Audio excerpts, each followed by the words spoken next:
Հիմա պետք է մի քիչ զգուշ իջնենք այս հատվածը։ Ժայռի քողարկված այս հատվածում է հայտնաբերվել գաղտնուղին, բացելով դարերի եւս մեկ գաղտնիք։ Այստեղ առաջին մուտք գործողներից է Պահպանության ծառայության գիտնական քարտուղարը։ Գաղտնուղին դասական չափերով է, միջնադարյան մյուս գաղտնուղիների նման 1 մետրից մի քիչ ավելի լայնություն, 1.5 մետր բարձրություն։ Գաղտնուղին մոտարապես 20 մետրից ավելի չափով բացված է հիմա։ Ինչ երկարություն է ունեցել, մինչև ուր է ձգվել առանձին գաղտնուղի է, թե կապ է ունեցել ամրոցի մեկ այլ ավելի վաղ հայտնաբերված գաղտնուղու հետ, ցույց կտա ուսումնասիրությունների հետագա պեղումների արդյունքը։ Ավետիս Գրիգորյանի խոսքով մեծ է հավանականությունը, որ սա իսկապես միջնադարյան գաղտնուղի է եղել։ Ինչ որ մարդիկ փորել են այստեղ ամիսներ կամ տարիներ շարունակ, տեսնում ենք այդ աշխատանքային գործիքները այստեղ, դրանք ժամանակակից գործիքներ են, քլունգ, բահ եւ այլն, լինկ, որոնցով մաքրել են, բայց ուշադիր եթե նայենք գաղտնուղու դրսի հատվածը, այնտեղ կան միջնադարյան խեցեղենի բեկորներ, օրինակ սա հաղճապակու բեկոր է 13-րդ դարի,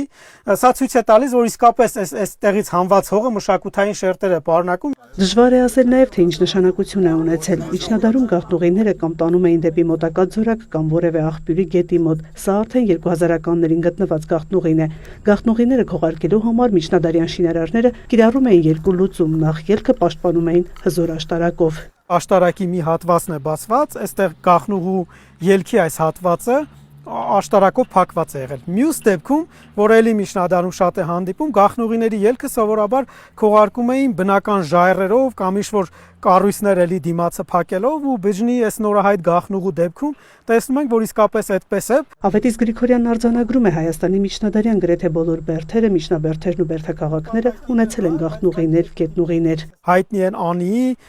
Բջնիի, Ամբերդի, Լոռիբերդի գաղտնուղիները, որոնք երկու նպատակ են ունեցել՝ ամրոցի պաշտպաններին վտանգի ժամանակ դուրս դեպի արտաքին աշխարհ ելքի ճանապարհ ունենալ եւ երկրորդը որևէ աղբյուրի ջրի մոտ հասցնել, որը էլի շատ կարեւոր էր եւ խաղաղ ժամանակներում եւ հատկապես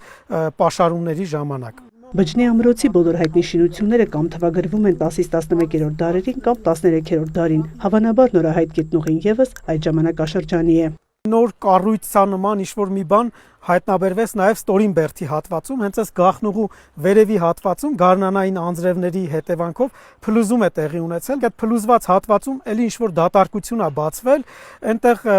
հիմա դժվար է ուսումնասիրություն անել, քանի որ այս խոնավ անձրևային եղանակին կա նաև փլուզման վտանգ, բայց երբ որ արդեն գա ամառ ավելի չոր լինի, հնարավոր կլինի այնտեղ ուսումնասիրել, մաքրման աշխատանքներ կատարել եւ հասկանալ դա ինչ կառույց է եւ ինչքանով է առնչվում նորահայտ գաղտնուղուն։ Բջնի ամրոցի տարածքում տեղադրվել է մոդուլային տեղեկատվական կենտրոն, այն մեկ տարածքում կմիավորի այցելուների համար անհրաժեշտ հիմնական ծառայությունները։ Պետությունը կառավարության միջոցներով շուրջ 200 միլիոն դրամ եւ ավել գումար է հատկացրել Բժնի գյուղում դեպի ամրոց տանող ճանապարհի կապիտալ վերանորոգմանը, ինչպես նաեւ մոդուլային շենք են կառուցում իր բոլոր հարմարություններով,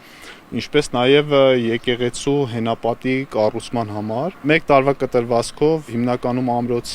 հաճախում է շուրջ 15-ից 20 հազար զբոսաշրջիկ։ Գյուղապետի խոսքով նպատակներից մեկն էլ այն է, որ ամրոց տանող ճանապարհը հասնի Բջնիի 7-րդ դարի Սուրբ Սարգիս ամենափոքր գմբեթավոր եկեղեցի։ Ինչ վերաբերում է նորահայտ կառույցներին, անվտանգությունից ելնելով զբոսաշրջիկների համար դրանք դեռևս փակ կլինեն։ Մայա Խաչատրյան, Ժիրայր Հաբետյան, լուրեր։